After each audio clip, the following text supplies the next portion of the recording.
Shalom, semangat pagi Bapak Ibu Saudara yang terkasih di dalam nama Tuhan Yesus Kristus. Di dalam Injil Yohanes 21 ayat yang ke-17, firman Tuhan mengatakan demikian. Kata Yesus kepadanya untuk ketiga kalinya, Simon anak Yohanes, apakah engkau mengasihi aku? Maka sedih hati Petrus karena Yesus berkata untuk ketiga kalinya, apakah engkau mengasihi aku? Dan ia berkata kepadanya, Tuhan, engkau tahu segala sesuatu, engkau tahu bahwa aku mengasihi engkau.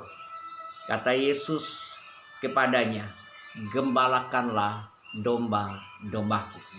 Nah saudaraku yang saya kasihi, 3 kali Tuhan Yesus mengatakan itu, mengingatkan kepada kita. Petrus pernah menyangkal Yesus sebanyak 3 kali pada waktu Yesus dibawa ke tempat pembantaian untuk disalibkan.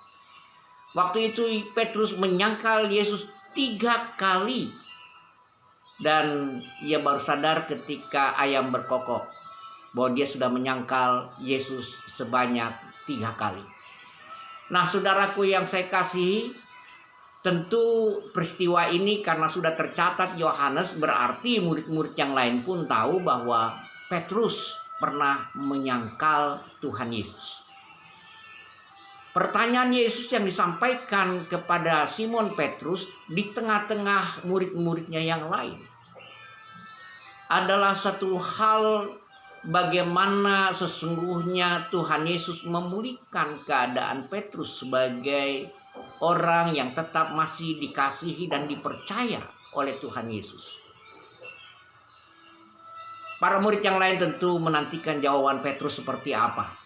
Tetapi 3 kali ditanyakan Tuhan Yesus, Petrus tetap menjawab sama bahwa ia mengasihi.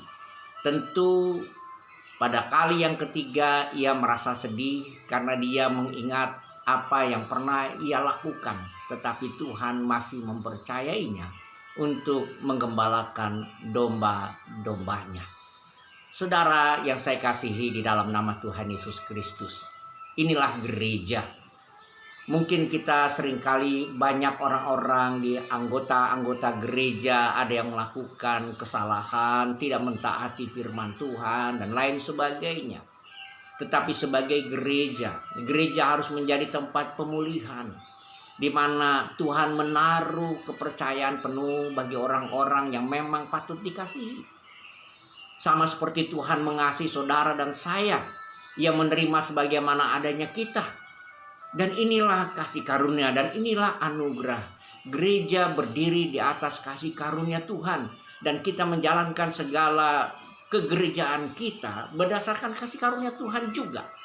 Karena itu saudaraku yang saya kasih di dalam nama Tuhan Yesus Kristus, saya mengajak supaya saudara dan saya dimanapun saudara berada, ketika saudara betul-betul hidup dalam bergereja, entah itu dalam komunitas yang kecil maupun komunitas yang besar, ingatlah bahwa sesungguhnya Tuhan berharap supaya saudara tetap memiliki kasih yang besar untuk saudara-saudara seiman kita yang kembali datang untuk menyerahkan hidupnya kepada Tuhan.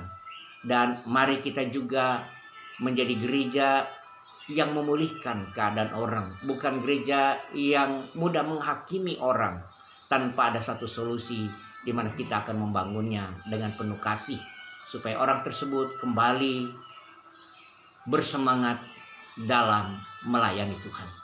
Saudara, dimanapun saudara berada, saudara adalah penggerak-penggerak untuk menjadi orang-orang yang ikut ambil bagian dalam gerakan pemulihan Tuhan bagi gereja saudara, bagi masyarakat di mana saudara berada, bagi keluarga saudara terutama juga, dan bagi bangsa dan negara, bahkan bagi dunia. Tuhan Yesus menyertai saudara.